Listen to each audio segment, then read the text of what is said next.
ఏపీలో కేబినెట్ సమావేశం ముగిసింది. 65కు పైగా అంశాలపై చర్చించి ఆమోదించింది మంత్రివర్గం. విశాఖలో జరగబోయే సిఏఏ సమ్మిట్కు సంబంధించి కేబినెట్ సమావేశం చర్చించింది. క్వాంటమ్ పాలసీకి ఆమోదం తెలిపింది మంత్రివర్గం. పార్టీ కార్యాలయాల లీజుకు సంబంధించి చట్ట సవరణకు కూడా కేబినెట్ ఆమోదం తెలిపింది.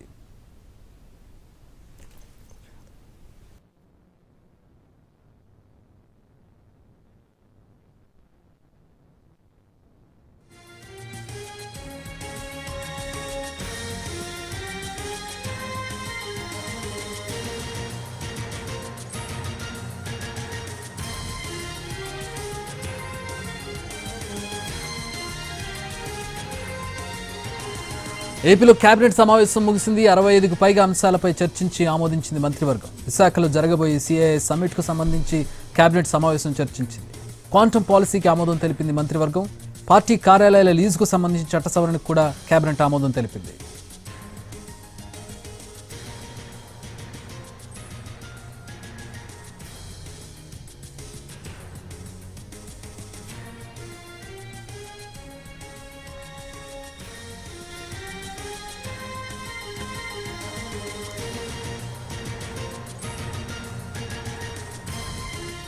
అరవై 65కు పైగా అంశాలపై చర్చించింది ఏపీ కేబినెట్. విశాఖలో జరగబోయే సిఏఏ సమ్మిట్కు సంబంధించి కేబినెట్లో చర్చించారు. అలాగే క్వాంటమ్ పాలసీకి ఆమోదం తెలిపింది మంత్రివర్గం. పార్టీ కార్యాలయాల లీజుకు సంబంధించి కూడా చట్ట సవరణకి ఆమోదం తెలిపింది కేబినెట్. ఏపీ కేబినెట్ సమావేశానికి సంబంధించి తీసుకున్న నిర్ణయాలకు సంబంధించి పొందిన ఆమోదాలకు సంబంధించి మా ప్రతినిధి ప్రసన్న జాయిన్ అవుతున్నారు. మరిన్ని వివరాలు అందిస్తారు. Prasanna,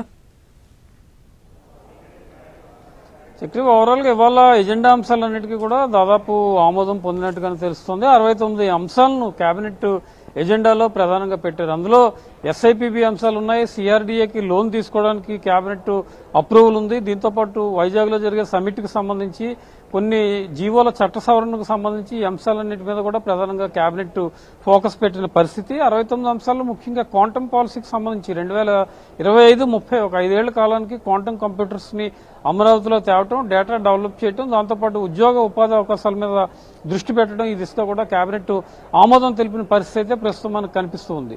SIPB state investment promotion బోర్డులో 1,00,000 కోట్ల పెట్టుబడులకు సంబంధించి మొన్న ప్రతిపాదనలు సిద్ధం చేశారు. ఆ ప్రతిపాదనలు కూడా కేబినెట్ ఆమోదించింది. అంటే ఉద్యోగ ఉపాధి అవకాశాల మీద ప్రధానంగా దృష్టి పెట్టడం, దీన్ని ఫోకస్ చేయాలనే ఉద్దేశంతో ఎస్ఐపిబి ప్రతిపాదనలు అన్నిటికీ కూడా ఆమోదం తెలిపిన పరిస్థితి అయితే ప్రస్తుతం మనకి కనిపిస్తుంది. పార్టీ కార్యాలయాలకి స్థలం ఇవ్వడానికి లీజు ప్రతిపాదనలు కూడా కొన్నేళ్లు పెంచారు. దీనికి సంబంధించి కూడా కేబినెట్ ఆమోదం తెలిపింది. దాంతోపాటు టీడీపీ ఇతర కార్యాలయాలకు సంబంధించి స్థలం ఇవ్వడానికి కూడా కేబినెట్ ఆమోదం తెలిపిన పరిస్థితి అయితే మనకి ప్రధానంగా కనిపిస్తూ ఉంది. ఇక టిడ్కో ఇళ్లకు సంబంధించి చాలా కాలంగా టిడ్కో ఇళ్లు పెండింగ్ లో ఉన్నాయి. చాలా మంది డబ్బులు కట్టున్నారు. వాళ్ళందరూ కూడా కొత్త ప్రభుత్వం, కూటమి ప్రభుత్వం వచ్చిన తర్వాత అడుగుతూ ఉన్నారు. టిడ్కో ఇళ్ల పంపిణీకి సంబంధించి ఆంధ్రప్రదేశ్ ప్రభుత్వం దృష్టి పెట్టింది.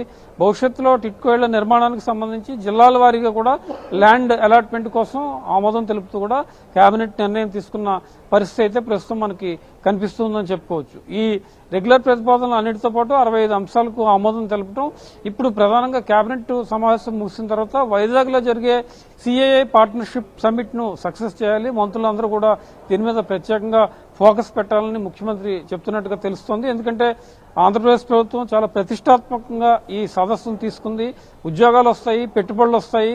అమరావతితో పాటు అన్ని ప్రాంతాల్లో ఉద్యోగ ఉపాధి అవకాశాల కల్పన మీద ప్రధానంగా ఫోకస్ పెట్టి ఒక కీలక కార్యక్రమం కాబట్టి 14-15 డేట్స్ లో వైజాగ్ లో జరుగుతోంది. దీని మీద మంత్రులు ప్రత్యేకంగా దృష్టి పెట్టాలని చెప్పడం జరుగుతోంది.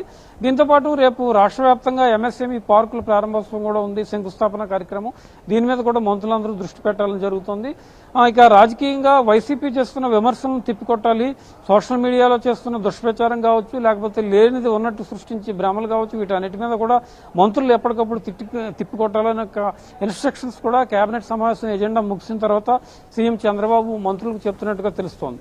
ఓవరాల్ గా ఈ 69 అంశాల ఎజెండా ఆమోదంతో పాటు వైజాగ్ పార్ట్నర్షిప్ సమ్మిట్, తాజా రాజకీయ పరిణామాలు ఇవన్నీ కూడా ప్రధానంగా చర్చకు వచ్చినట్టుగా సమాచారం. Chakri, all right, thanks for the updates Prasanna.